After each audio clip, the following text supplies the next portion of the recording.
Welcome back to the Armenian Museum of America. I'm Gary Lind-Sinanian, the curator. And I'd like to talk about a couple of objects in our gift shop, but before we do that, I'd like to point out these pieces in our collection. This is an example of Armenian needle lace. Every girl learned how to make lace. She began at about age 4 or 5, and by the time she was married, which would be late teens, she should be an expert at this lace. And this is an example, early 20th century example, and basically every Armenian family has examples of it made by their grandmother or grandparents, etc. And this is another example of needlework right here. Needlework is usually called Marash cords, this kind of work, because the people in Marash were most famous for it. They did this on everything. They just loved this kind of handwork. But it was also done in some other areas too. Actually, this example comes from Malatya, not Marash. You can tell by these little kind of outlines here. But it's very similar to the Marash work. But the Marash work is this interlacing design, which creates basically a cross design, cruciform. And this is very typical of all Marash work. And the reason I'm mentioning this is because now let's take a walk over to our gift shop. I want to show you something there. Welcome to the museum's gift shop. I mean, you can get all kinds of Armenian objects here, books, textiles, ceramics, knickknacks, fine objects, designer ceramics, etc. But I want to share a couple of things with you today, just to show you. Okay, when I mentioned the lace, these are examples of Armenian lace in our gift shop. And as you can see here, there's the Armenian lace right here. This is my wife's work.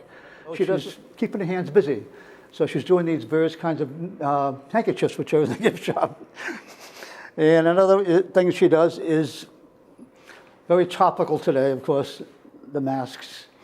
And she does Armenian Marash work, the other kind of embroidery. And this is Marash work on the mask. She does it on the side, just to make a little Armenian touch to it. So these are some of the various kinds of objects you would see at our gift shop. Finally, one more thing, but because I'm talking about my wife. And this is, okay, the toy pinwheel, you know, you blow on it and it turns. And we have these in the gift shop too, and so you can get them there. And the reason we have them is because Susan's grandfather was the inventor of the pinwheel. And he had the original patents for the pinwheel. And this is a copy of the patent right here. And so he was a toy maker from Amasya, who would come to America, and he had a factory in Chelsea, Mass. And in Chelsea, he invented this toy pinwheel, which actually he put in his wife's name for tax purposes. But anyway, so the toy pinwheels, we have many other things in the gift shop too. We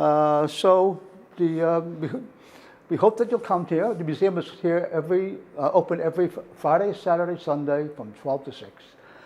And we have many activities here at the museum. This is the 50th anniversary of the museum. There's no better time to join.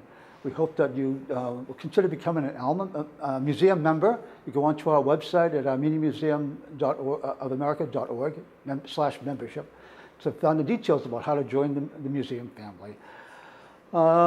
We thank you for joining us. We hope you'll join us again. And until then, stay safe.